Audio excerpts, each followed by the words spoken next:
everybody. Do I need to How are speak you now? all?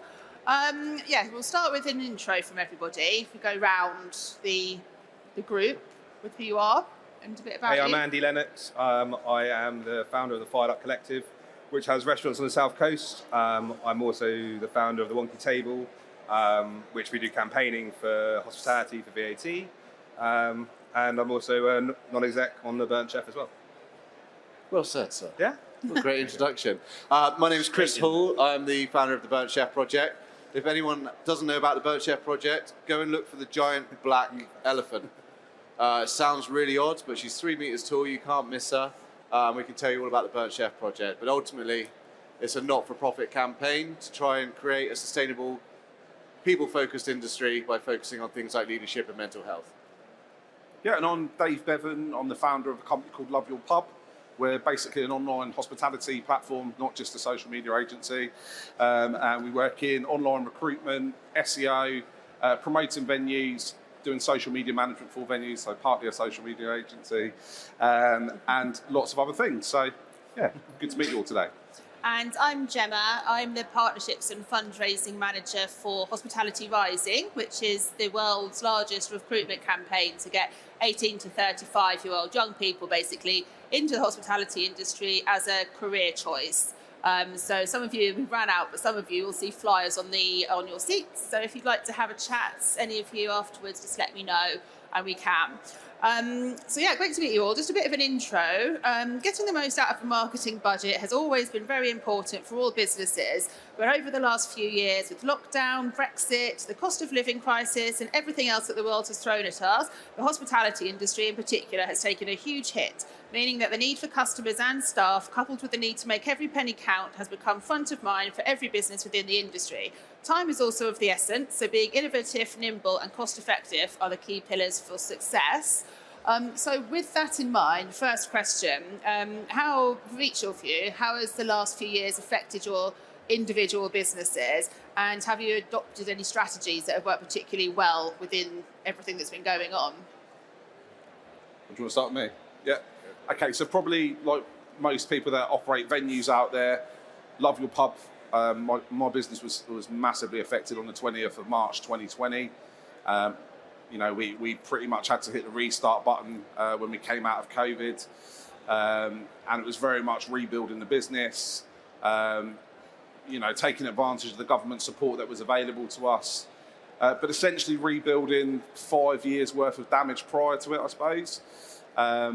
In terms of how we progressed forward as a business and have got to the stage where we are now is through diversification, doing things differently, networking with different people, understanding other people's businesses, and utilising the power of our online platform and audience to work out new ways of working and essentially generating additional revenue into the business. Yeah. So that's how we've sort of planned over the last few years. Yeah, brilliant, thank you. And So I'm coming at it from a slightly different side. Obviously, we run a not-for-profit focused on mental health. So, as we all know, lockdown was challenging, and it took us from working with business owners, and suddenly we had to switch our focus into working with individuals and supporting those, and that was free support. So, in terms of revenue building opportunities, there wasn't a great amount that we could do during that time. What we did start to find, though, is that actually there was quite an emotive period. And so things like our merchandise sales really started to grow, which allowed us to continue reinvesting into free support systems. The one thing that we learned over that was that sense of community and that sense of understanding how people want connection was actually a really good opportunity to build rapport, so that when we came out of that lockdown period and things started to return to normal, we had a better sense of relationship and a better contact level with our potential prospective clients from a commercial level. So it was we had to be quite dynamic. Ellie was obviously born out of lockdown, if that makes sense. Tell them what Ellie is. Ellie is our elephant. You know, and we obviously had our merchandise that we were selling that was traveling around 120 countries worldwide. So it's just about trying to be as dynamic as possible from a marketing perspective, so that when we were able to start trading again properly, everyone had heard about us. We were omnipresent at all times. So we're a bit different. We kind of went into lockdown with one restaurant. Came out of lockdown with 6. So we did some big expansion during that Brilliant. time. But from a marketing perspective, what budget at the moment? I mean, there is no budget really for marketing. Everybody's in kind of like full lockdown of any kind of spending. So we're now having to think about the different ways that we can do marketing without spending any money. So obviously you've got your social media piece and that Instagram piece and all of that kind of stuff. But it's also in merch, like you're talking about, where how can we brand people and brand things to basically bring people into our restaurants. So we have 3 or 4 different brands. So and then we have kind of overarching brands. So for us, it's very much about trying to nurture those smaller brands that are now basically coming through. And then also basically the overarching brand. But marketing is very, very difficult at the moment. You do not have the money to spend on big marketing campaigns. We've just put a massive banner. Ironically, we say I have no money, but then we've just put this massive banner at Bournemouth Airport, where we've basically just done this big map of basically kind of fired up land. And that's cost us quite a bit of money, but we've managed to kind of break that up into the brands. So actually each brand's only spending about 200 quid. So it makes it a lot easier to be able to kind of thing. But you're coming out of COVID with massive amounts of costs. And actually you've probably got more costs now than actually when COVID actually feels like fun back over there. I mean, to a certain extent, we were there, at that point we were, you had furlough, you had that kind of stuff. Whereas now there was just nothing out there. We're on a cliff edge as of the end of this month. Utility bills are about to kick in even higher. Marketing has to think outside the box. And that's what we're all trying to do now, and I think we're going to discuss. It's all about being creative with the audience that you're trying to speak to, and the sort of, the USPs that you have. So that's really important as well, to stand out, and especially if you've got lots of different brands under sort of an umbrella. How do you make those brands, how do you find your USP, and how do you then make people aware of it, that they will then come to you from that? Absolutely. And you do a lot with SEO and blogging as well, don't you? Talk about that briefly. So I suppose our main USP at Love Your Pub is that we are a blogging platform. So the way that we work as a business is we probably blog more than any other online hospitality business in the UK. So we write about 80 to 100 blogs a week about venues and about what they're doing. And the thing that's really good about that is that it actually helps to make venues more visible online through Google, organically.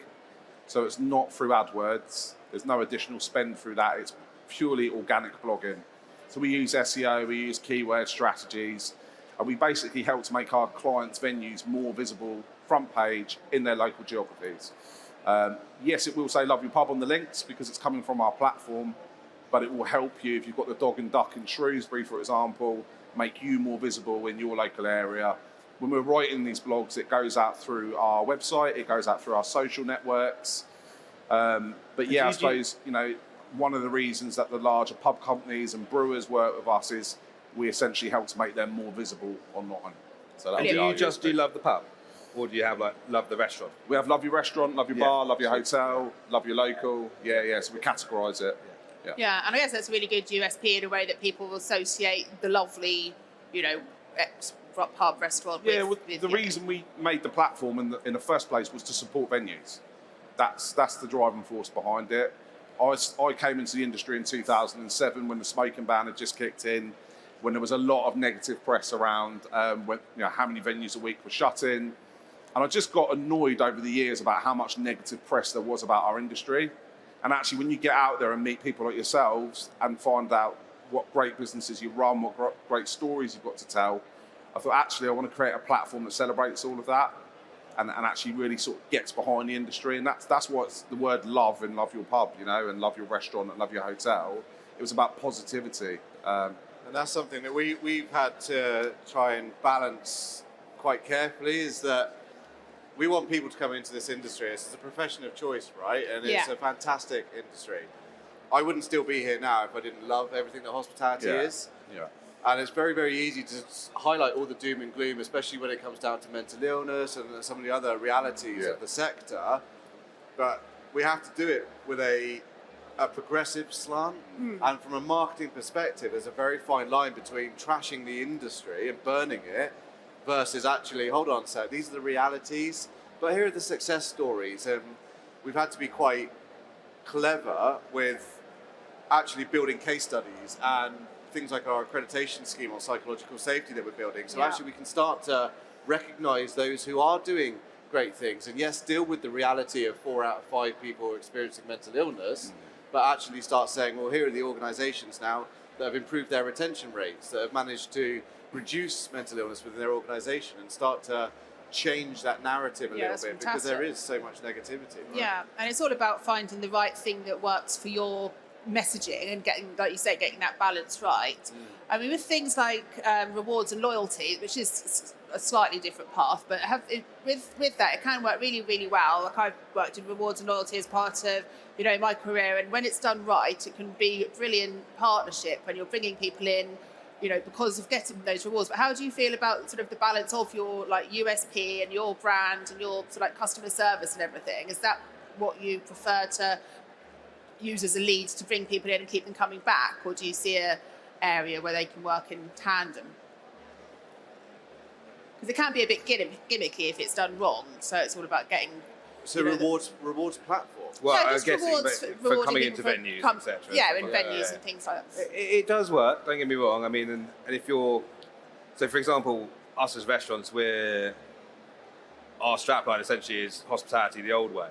So for us, it's all about giving the perfect service, that great food, that amazing value. Yeah. And so for us, it's basically, if we can get people in the door, we genuinely feel that we can convert them at that point. Yes. Yeah. And they become our regular loyal customers. Yeah. And obviously you're picking up their email address and you're picking up their bits and bobs and you're using that. I think if you're in that more of a kind of lower end fast food environment, like we've got a great friend of mine who's and his loyalty scheme is fantastic. Yeah. And the way he draws everyone back in, they come in, they buy a sandwich, and then straight away they've got another thing going, here's another sandwich for free. So it can work. I mean, I think in restaurants where we are, which I suppose is more premium dining, it is all about the experience. And basically everybody now, every customer, you've got less customers spending more. And all the customers are happy to spend the money as long as they're getting the experience that they feel that they deserve. So they're much more critical of you. You get a lot more crap from customers, quite frankly, and they're not as patient as they once were. Yeah. But to be fair, they're also parting with probably a lot more cash than they were back 2018, 2019. So loyalty does have a place. Loyalty apps does have a place. No. We feel that we have a loyal customer base because of the way we serve. Because of what you do. And or essentially we don't serve. We call it hospitality. It's not service. Yeah. We're giving hospitality, and if we do that properly, then we'll get that returning customer. But there is a place for it, and if you're in that kind of faster food environment, or more of a kind of where you're looking for footfall rather than brand loyalty, I think the loyalty app is the first step to being able to then pull that customer in and then convert them to. Yeah. No, absolutely, and it's all about having the right plan for your business. So with things like having a year marketing plan, that's really key to make sure you're heading in the path that you want to go in. But again, with the likes of COVID and things that sort of stop you in your tracks, have any of you got any examples of where you've had to completely turn around your business plan to sort of adapt to what's happening at that current time? During COVID, I think everybody readdressed what they were doing, and I mean, we've been whole marketing plans, whole runs of branded T-shirts and branded. We had, for example, takeaway. Like we're going now into the kind of single-use plastic ban coming in soon. We had branded everything ready to go with 30,000 kind of like print runs and all that kind of stuff, and you had to just can the whole lot. Wow. Yeah, and I think again from our business model, which was looking at how businesses are run in terms of the impact that has on well-being and individuals. Yeah. And all of a sudden to hit COVID and people going, I'm not okay, I need help right at this moment in time. Yeah. We had to switch on a dime and go from here's our long-term strategy, our implementation, all of the marketing, the engagement, and all of these activations we were doing, and now we're going, we just need to provide trauma support in the moment to individuals. There's no commercial benefit, and so we had to switch. And then obviously then everyone comes out, help out, eat out. Yeah. All of a sudden, great for business, all of this money coming in. But in fact, then we had to switch again and be like, well, how do we support now business owners who are trying to support their teams, and their teams are not coping with the high levels of stress? Yeah. So we've had to move within the space of a week. Oh, and from a mental health perspective, it was mental, wasn't it? I mean, I know I didn't mean to do that, but ultimately, like, you sit there and, you know, he was calling me going, you know, how are you? But also, how's your staff? Like, what's happening? I think you're trying to find out where your staff were, what they were doing. You know, it was a mental time. But I think moving on from COVID, because it's really key to get over this COVID hump. Yeah. Because we're now in a place that's probably worse than it was during COVID, in the sense of, not to say anything about obviously anybody, you know, but just in the sense of where we are as an industry from a cliff edge kind of point of view, the costs are spiraling. You know, you're looking at your marketing budgets and it's an easy cut to a certain extent, because you're sitting there going, well, I can just cut it and then I don't have to do anything. And that's really important not to do that. You know, and things like SEO, we massively are trying to push that SEO piece. We just don't necessarily know how to do it as well. So we'll be talking about it. But that's really key. I think Google and SEO, Google AdWords, I mean, my operations director will continually turn around to me and say, well, we spend money on Google AdWords, what does it actually do? Yeah. And we still don't actually know. I think that's expensive and it doesn't seem to do anything. You have to track that. You have to have some way of tracking it, though. You need to see what your ROI. Yeah. It can't just be. We spend a lot of time marketing, but it's sort of there's a cost associated with it, but we don't necessarily know, other than looking at general trends and year-on-year data, what that has. So I think if you are building a marketing strategy, it's important. Aside from Google, and even things like, you know, the Burnt Chef chef's jackets, 120 chef's jackets. In hindsight, we should have put a QR code on the back that says "Scan to donate," so you can track the metrics of these marketing interventions. And that is key. I mean, we've just, as I say, we just put this banner, you know, at the airport. But we've now, what? Have you mentioned that? Did I mention that we put a banner at the airport? I can't remember.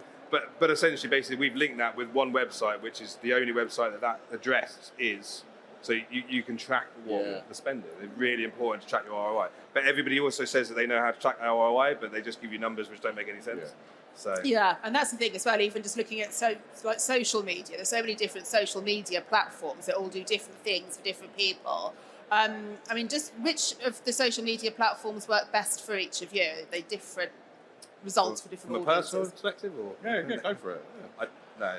What do you think? We've seen a 700% increase on LinkedIn in the last 6 months in terms of our rate of growth on LinkedIn is just... You've got a massive following, isn't it? Yeah, it's huge. I mean, our Instagram channel has close to 40,000 followers now, and we, you know, that's probably growing by, where's my social media manager? She's not here.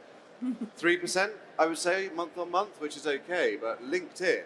But it's a different type of message. Yeah, it's B2B, you know, it's definitely, we're looking for the HR professionals, we're looking for their decision makers, and the messaging is, how can we help your business? Yeah. Whereas with Instagram, it's like, what is it that's a motive to you, and how do we increase that sense of community and engagement? So very different communication channels. I mean, it's interesting because, you know, it's all different. For us, it is Facebook.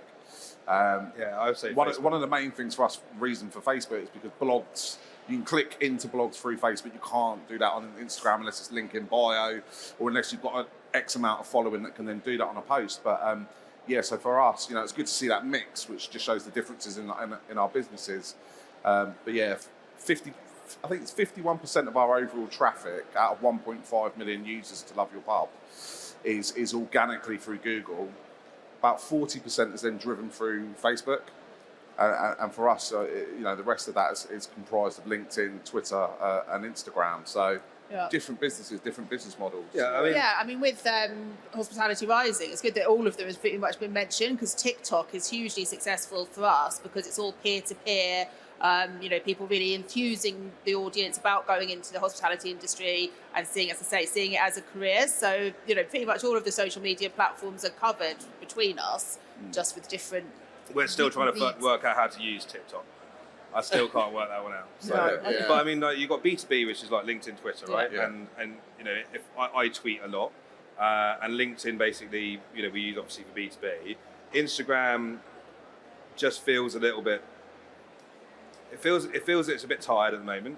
Facebook, I think, is probably where we get the most engagement. Yeah. But I mean, from the social media point of view, we do post a lot. But I feel that people are tired of social media, and they are starting to look at. Well, just to the audience, it's a bit of a hands up. Like, how many of you do struggle with social media and where to place your campaigns? Is it an issue in general?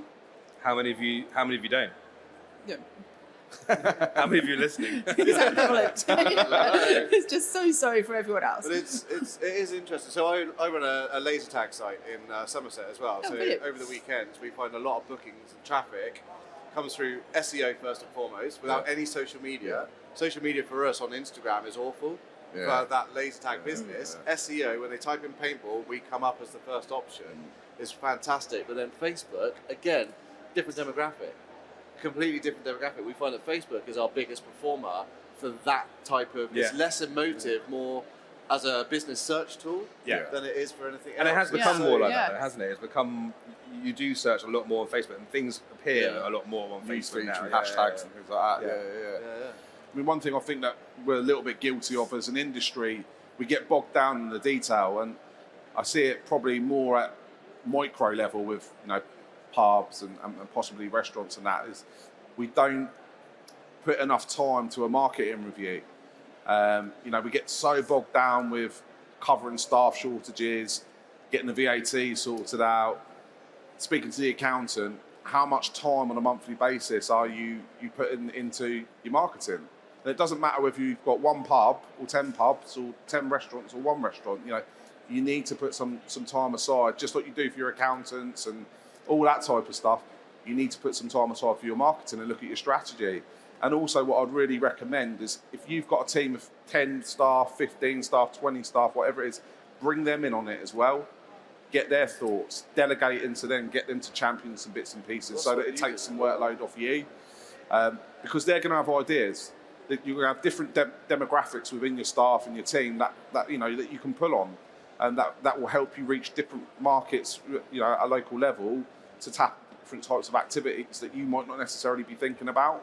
And actually, a lot of those staff want that development. They want that opportunity. And it makes them feel involved, and it helps drive, then it helps drive the other side of the coin, which is your people's engagement and your people's development and all that kind of stuff. So it does both sides. And they understand the business, intrinsically as well. They get it. I used to come and take photos for Andy in a previous life for his food. But actually, he had but he had a member of staff who was interested in photography. Who was a front of house manager, right? And he now manages. Well, bartender, wasn't he? Bartender. Now he taught him to take photos.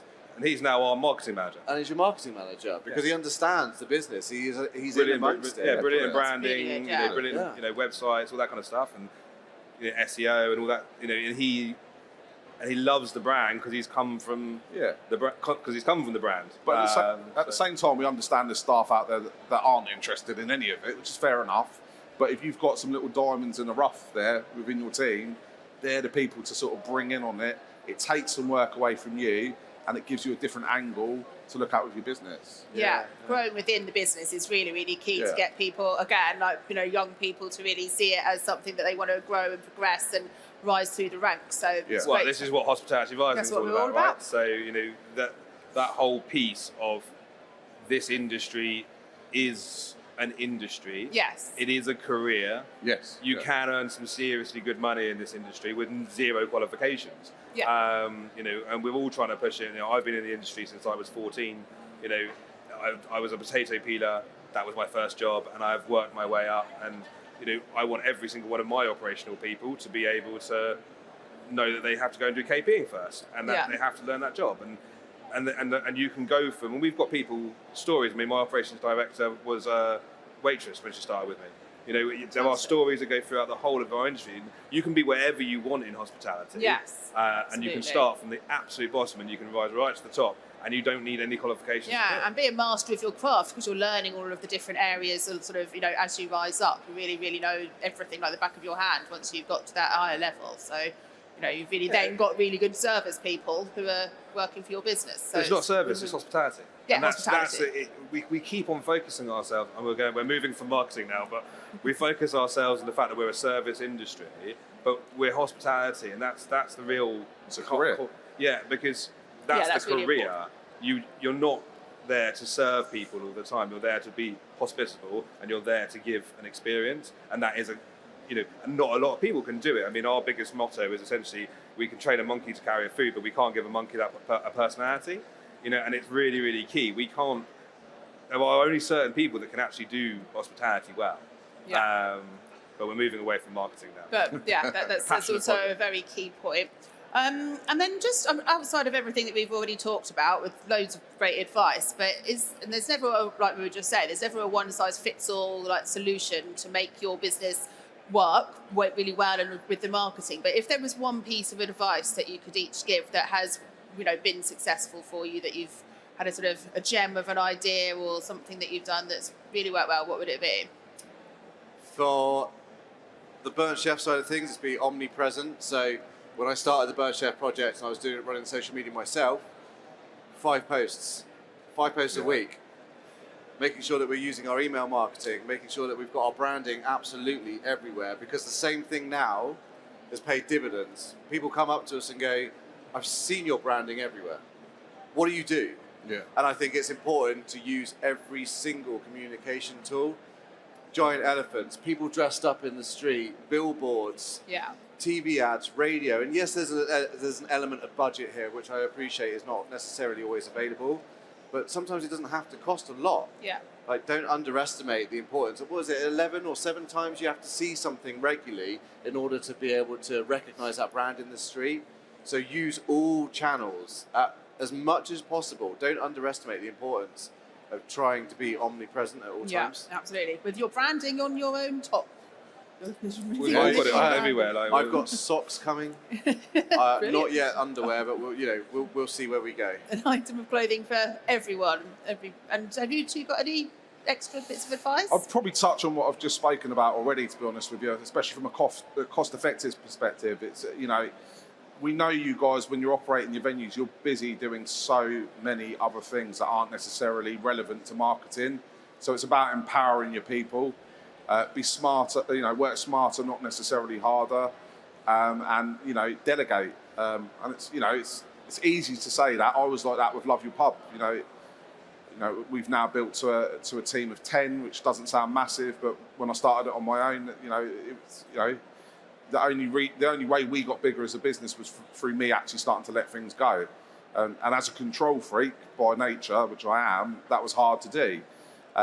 But as I say, by delegating and rewarding people and developing people within your business, that doesn't have to cost the world, but it can be really effective. We talk about return on investments and things like that. That can unlock some real potential. So that would be mine. Yeah, thank you. I don't know whether it's the thing I would take from all marketing, but for us at the moment, it's about developing your story. So, tell your story, and your brand is. If you have a brand that basically is strong, that will basically bring your customers, and it's very easy to market. You don't want to basically send out emails left, right, and centre if you don't know what your story is and you don't know what your brand is. And I think we've always been very, very kind of key that we tell a story and we develop that story and we build on that story, and we talk about our people quite a lot and what they've done and what they have gone on to do. Tell your story, I suppose, is the big thing, and develop. And if you don't have a story, find it. Go and figure out where your story is. Why did your brand become your brand? How did it become your brand? And how can you build on that brand going forward? Because a story is only a start. You start, middle, and an end. And at the moment, until you sell your business or you stop your business, you're in the middle, right? So just find your story and then tell your story, because that speaks volumes, I suppose. Brilliant. Yeah, thanks, guys. So, does anyone have any questions?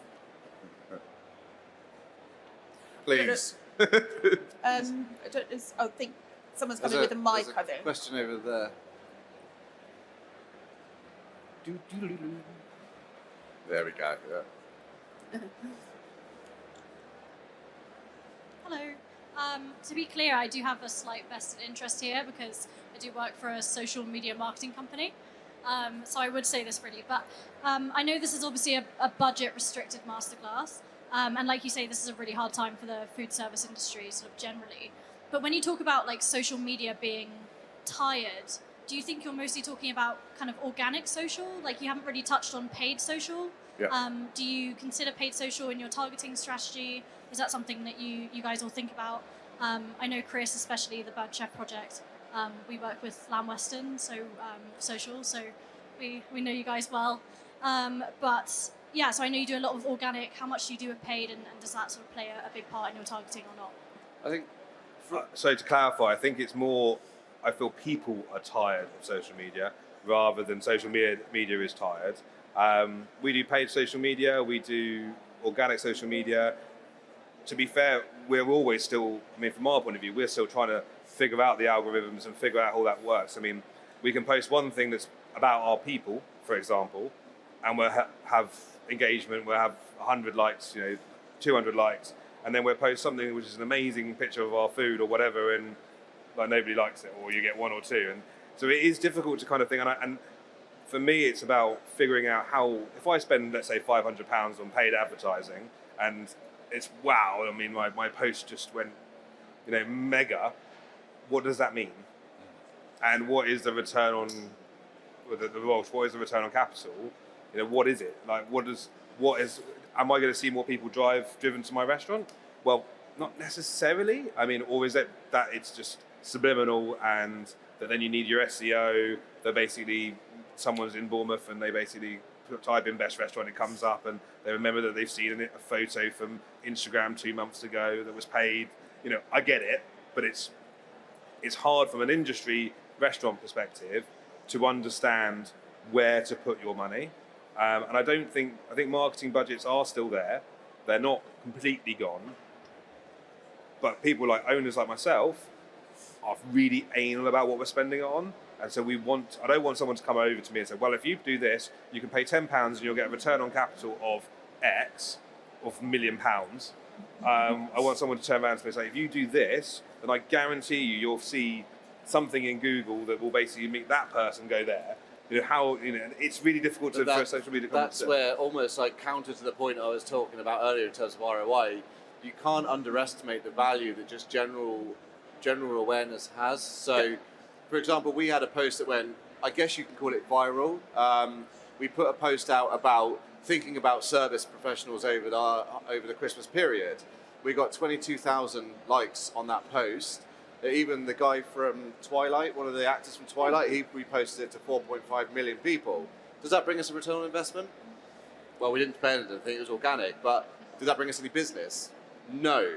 But our brand is now in front of more people so that when they have that opportunity to buy or to visit, whatever that might be, whatever the offer might be, they're more familiar with that rather than just passing it by. So it's a challenging one, but I think, and again, so the other things actually I want to say is that so both Facebook and Instagram have been in contact with me recently to improve our setup in the back end of things, because what a lot of people are doing is they're clicking boost and they're putting money behind it without having all of the right setup features in the background. And I had no idea. And someone from Facebook phoned me out the blue, and at first I was like, is this a scam? And they were like, no, we're genuinely from Facebook. We want you to spend more money with us, but you're only going to do that if you're getting a return. And so she went through all of these back-end settings to allow me to track the metrics better. And then LinkedIn a couple of months later were like, oh, by the way, you haven't set X, Y, and Z up. Allow us to help you so you can maximize your budget. So also, I think... But did they get you to spend money? Yeah, but it works. Yeah. So you've got your ROI and you've got your brand awareness. But did it convert into sales? The Facebook one, yes. So our e-commerce ad has increased our sales by 100% in February. Yeah, but then the organic one, general awareness. But then now you've got the same ad on, but that's not doing sales. You're right. It's not that it doesn't work.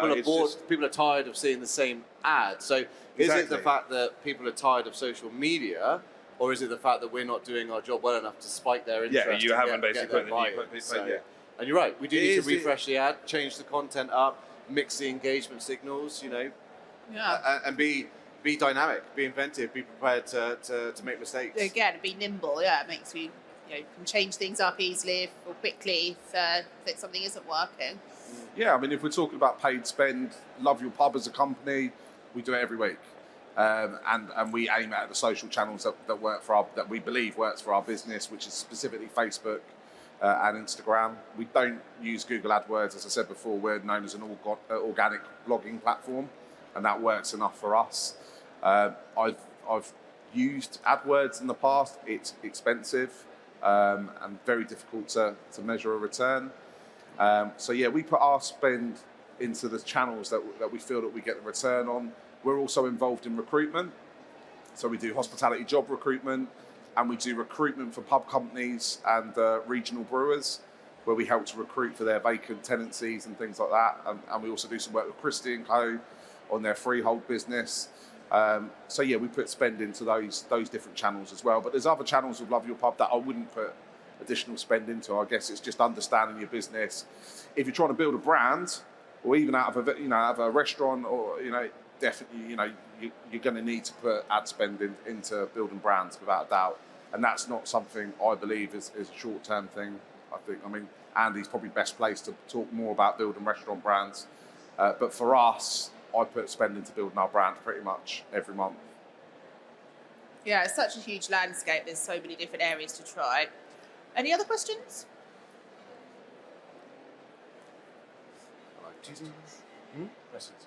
Hi folks, thanks for this. Similar disclaimer to the last disclaimer in that I run a hospitality and restaurant marketing agency. But it's been really interesting to hear what you guys have been speaking about today. But I'm wondering... So I can't hear you. No, sorry, mate. Sorry, is There you that go. better now? Come forward if you want. No, it's all good. It could be the accent as well. No, you're Well, right. better I that can hear you It's that now. good Belfast accent. So I run a hospitality marketing agency. Yeah. Because hospitality marketing is so different to any other kind of marketing, as each of you will be able to speak to. And I'm just wondering if there's something I've encountered a lot, even in my time as an employee in marketing agencies, in coffee chains, is that quite often there's this perception that marketing in hospitality is social media. Yeah. Whereas to me, that's a massive misconception. Social media is a tiny part of a much larger marketing mix. So I was wondering if you could just speak to that a little bit, if you've encountered that, and what other non-social means do you have some great advice for us on? We'll get back to my banner, aren't we? No, I mean, so if I jump in on that, I mean, I completely agree with you. I think social media is actually a massive part, but it is just one part. And so we are looking at guerrilla marketing. So, how can we, we've looked at so many different things over the time. So, for example, at one point someone came to me and said, well, actually what we can do is we can jet wash all the way up, pathway, like footprints up to the restaurants and stuff like that. And you're sitting there going, that's an amazing idea, let's do that. And obviously banners, but then there's leaflet drops. And ironically, when does anybody ever get anything through the post that isn't a bill or a kebab shop leaflet? But it's like we've thought about doing launches before where we were just going to post like a twig through. A twig. Well, it wasn't a twig. It was a bad piece of bamboo. But we were, the launch of the restaurant, put a bamboo through each letterbox, and then say, look, keep your bamboo, and then you'll find out why. But there's loads of like cool stuff you can do. I mean, we're big into like branding our people, not like that, but t-shirts, caps. We're doing lots of work on it at the moment, trying to basically figure out. I mean, it's just too hot up here, but we're always in branded gear. So I think that kind of stuff, that awareness of like, can I get paddle boards that are branded? No, because they're really expensive. So if anybody can find me paddle boards, they'll be burnt. Yeah, and it's really, really expensive to do that. But I think that's really, really key to have that other side of it, and magazines, written literature. We've got a really cool place that's just new magazine that's opened down where we are, and they're just absolutely killing it. From a printed, normal, really cool branded magazine, and then they're absolutely killing it down our area, and everybody wants a copy of this magazine. And so obviously, straight away, you're like, right, I'm going to put myself into that. Testimonials as well. Don't underestimate the value that an authentic voice has on your brand.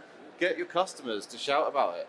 Well, Have you had a good experience? Well, yeah, and also like TripAdvisor, Google reviews, Facebook. I mean, yes, okay, it's social, but like, so if anybody who thinks, what's the biggest review platform that you would go and look at?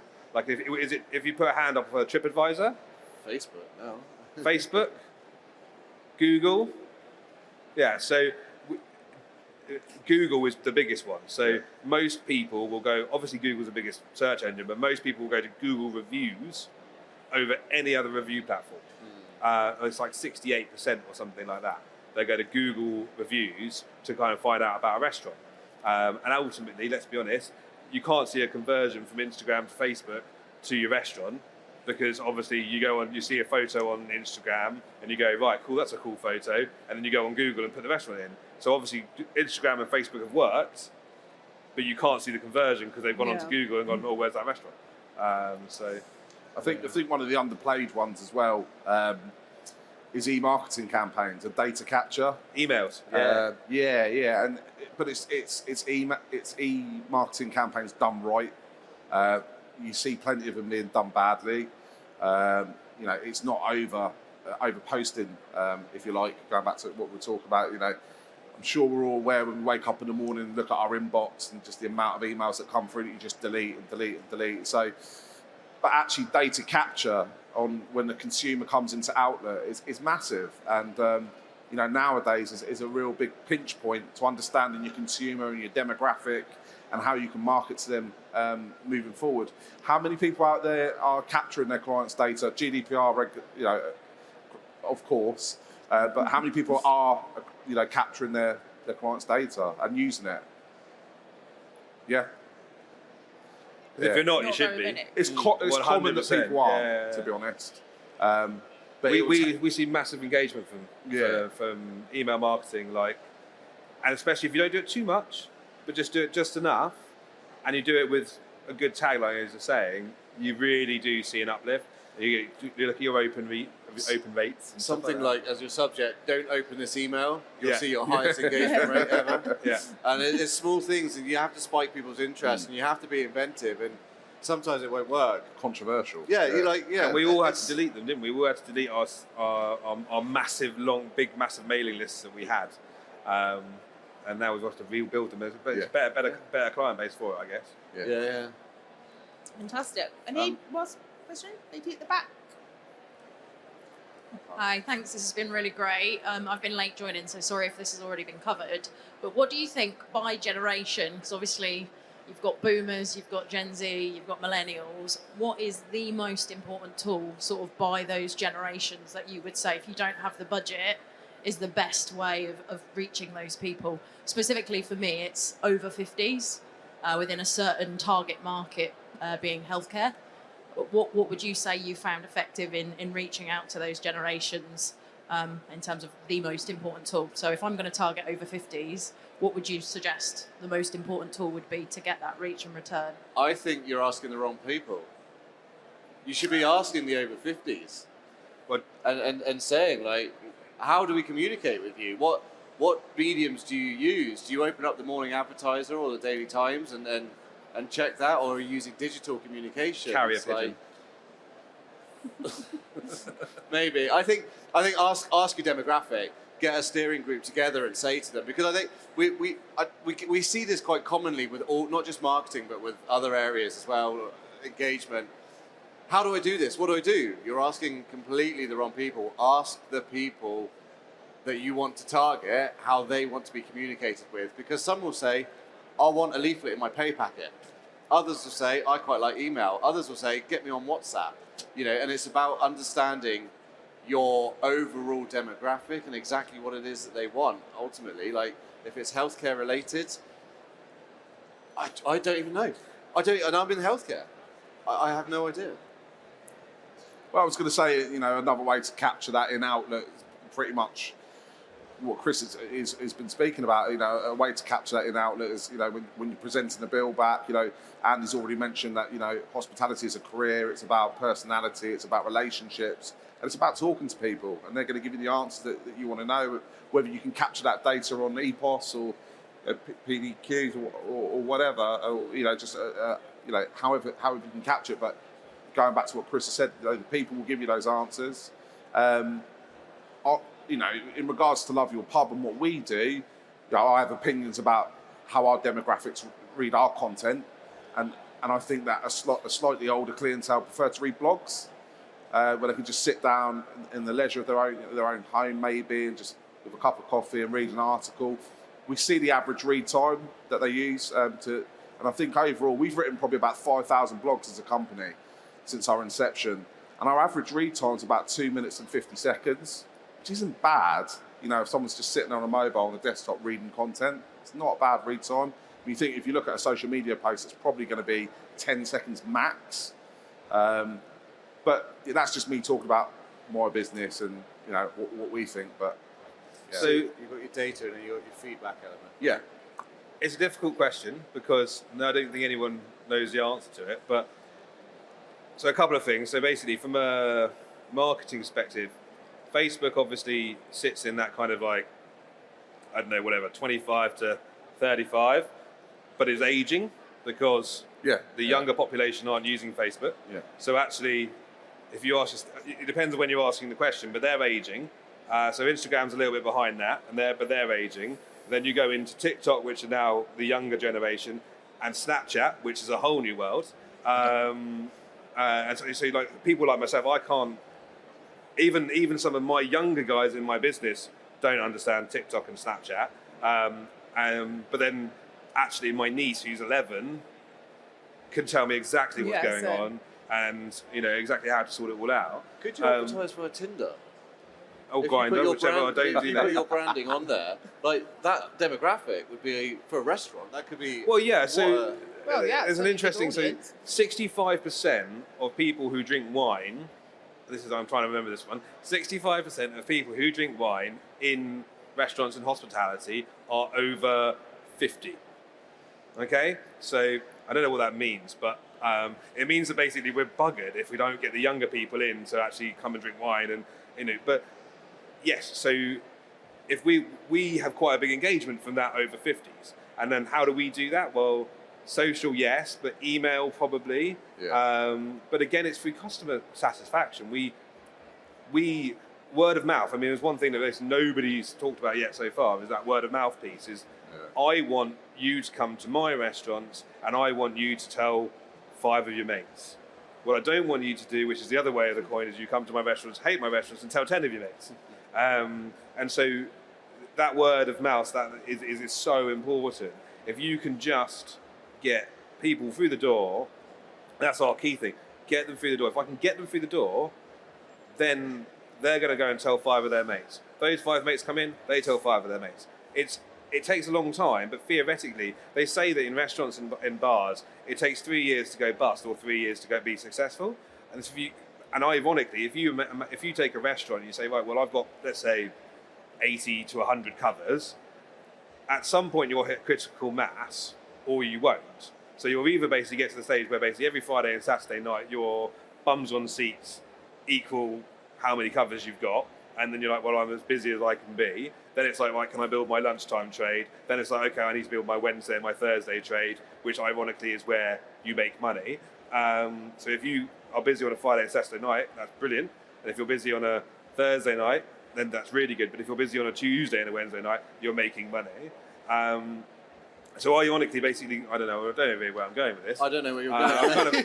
I kind of like lost myself, but essentially, basically, if you take it all the way back, it's word of mouth for us is for the over 45s. I wouldn't say that basically emailing them or posting to them. I think they will go on recommendation, which is where I was going with it.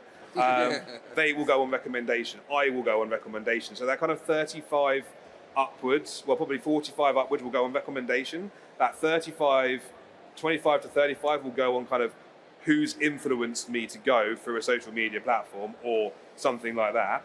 And then anybody under that, I don't know. Brilliant. Thank you. I think we have to wrap it up now, but... There was a gent with a hat who's had his hand up about 3 times. Oh, is there time for one quick one? Oh, Who wants another one? Thank you, you're amazing. Actually, my question related to what you said about the accountant. You said we should treat marketing the same way we treat accountants. So how much minimum budget would you recommend for the marketing? Oh gosh, that's the question. Look, at the end of the day, you can't really, you don't know. We average on, I think it's 1.8% of turnover. But whatever that is, you need to be doing some AdWords, or not AdWords, sorry. You need to be doing some advertising. I wouldn't recommend AdWords. You need to do doing that, don't you? You need to be spending money on some form of paper or poster or something that basically is going to attract your market. When you've identified what that is, when we will know what that is, when you've identified it, spend a little bit of money on that. But just Toilets. go on. I mean, it's really difficult. Isn't Airport walls. Airport banners. Yeah. If you haven't heard about them, they're really good. But that ironically, so that I know it sounds stupid, but so I sit in passport control in an airport and I look at a wall for a very, very long time, and I was like, well, wouldn't it be amazing if you had a banner there? And that for me is basically, well, I know that those 1 million people are generally local. They're not normally visitors because they're coming into the regional airport. So those people are my customer base. So theoretically, if they're sitting in passport control for 30 minutes, on average, 25 minutes maybe, going, I'm really bored, trying to keep their children to be quiet or on their phone, and they've got a banner to look at, and it's kind of a weird and wonderful, thing. Will it work? Well, we don't know, but I think marketing is trial and error. Yeah. Find a good person who, for example, who does blogging. I mean, SEO I think is really good, and blogging I think is. We don't do enough of it in any way, shape, or form. No one really does. But we should do more.